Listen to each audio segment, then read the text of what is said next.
क्या आपने कभी ऐसा होते हुए देखा है कि मिडिल स्टंप पे बॉल लगी हो, मिडिल स्टंप पे, और जो टकराई हो मिडिल स्टंप पे और उसके बाद बेल्स ना गिरी हो? बेल्स ही नहीं गिरी। आप सोचिए कि मिडिल स्टंप पे बॉल लगी हो और बेल्स ही ना गिरी हो तो कैसा लगेगा आपको? अब ऐसा क्रिकेट में होता तो नहीं है, लेकिन ऐसा इंटरनेशनल क्रिकेट में तो नहीं हुआ अभी तक, लेकिन लोकल टूर्नामेंट में ये हमने देखा है। और हमने कैसे देखा है, ये टूर्नामेंट बड़ा ज़बरदस्त था। और इस टूर्नामेंट में एक बैट्समैन था, एक बॉलर था, जो कि आमना सामना होता था। लेकिन बैट्समैन जो खेल रहे थे और उनका जो मिडिल स्टंप है वो उखड़ गया, लेकिन बेल्स नहीं गिरी। अब इसमें एम्पायर आउट देगा या नॉट आउट देगा? क्या ये बहुत बड़ा विवाद है इस पे। क्या ऐसे स्टंप आने लग गए हैं कि बेल्स गिरती ही नहीं है चाहे मिडिल स्टंप पे उखड़े? तो ये एक बहुत बड़ा सवाल है। अगर ऐसा होने लग गया तो फिर आउट होने का फायदा ही क्या है, जब मिडिल स्टंप आपका उखड़ गया, बिल्कुल उखड़ गया।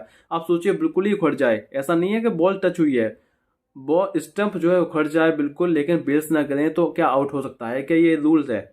तो देखिए, सबसे पहले तो ये है कि जो एमसीसी का जो रूल है, मेरे लोगों क्रिकेट क्लब का जो रूल है वो ये है कि साफ तौर पे ये कहा गया है कि जब तक बेल्स नहीं करेंगी जब तक आउट नहीं दिया जाएगा। तो क्या ये आउट नहीं है? क्योंकि आपने देखा कि मिडिल स्टंप तो खड़ गया।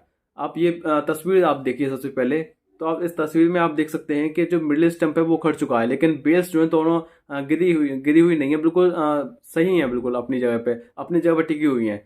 तो क्या ये आउट होगा? आपके हिसाब से क्या होना चाहिए इसका? क्योंकि मेरे हिसाब से तो ये आउट होना चाहिए, क्योंकि मिडिल स्टंप उखड़ा है। भले ही बेस ना गिरी हो, लेकिन जब आप इतने भारी भरकम बेस रखेंगे तो फिर उससे जो है वो क्रिकेट में ऐसा होगा कि जो मिड स्टंप उखड़ेगा लेकिन फिर भी उसके बाद बेल्स नहीं करेंगे।